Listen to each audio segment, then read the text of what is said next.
Păi știi ce dor îmi e să sărut buzele. Știu bine că ți-am greșit, iartă-mă că te-am rănit.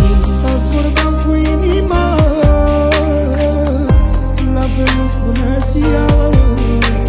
Nu trebuie să renunțați,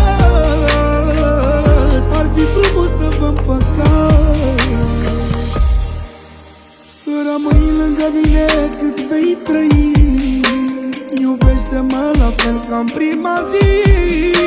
Iubește-mă și nu vei regreta, lângă mine-ți găsești liniștea. Rămâi lângă mine cât vei trăi, iubește-mă la fel ca în prima zi.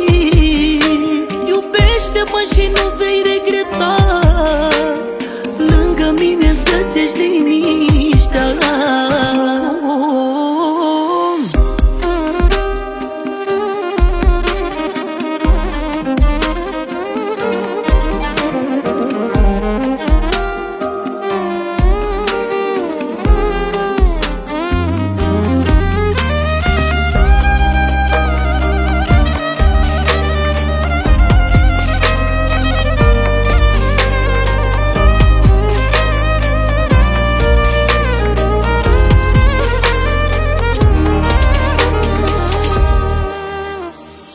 Poate și ție ți-este dor să punem stop certurilor.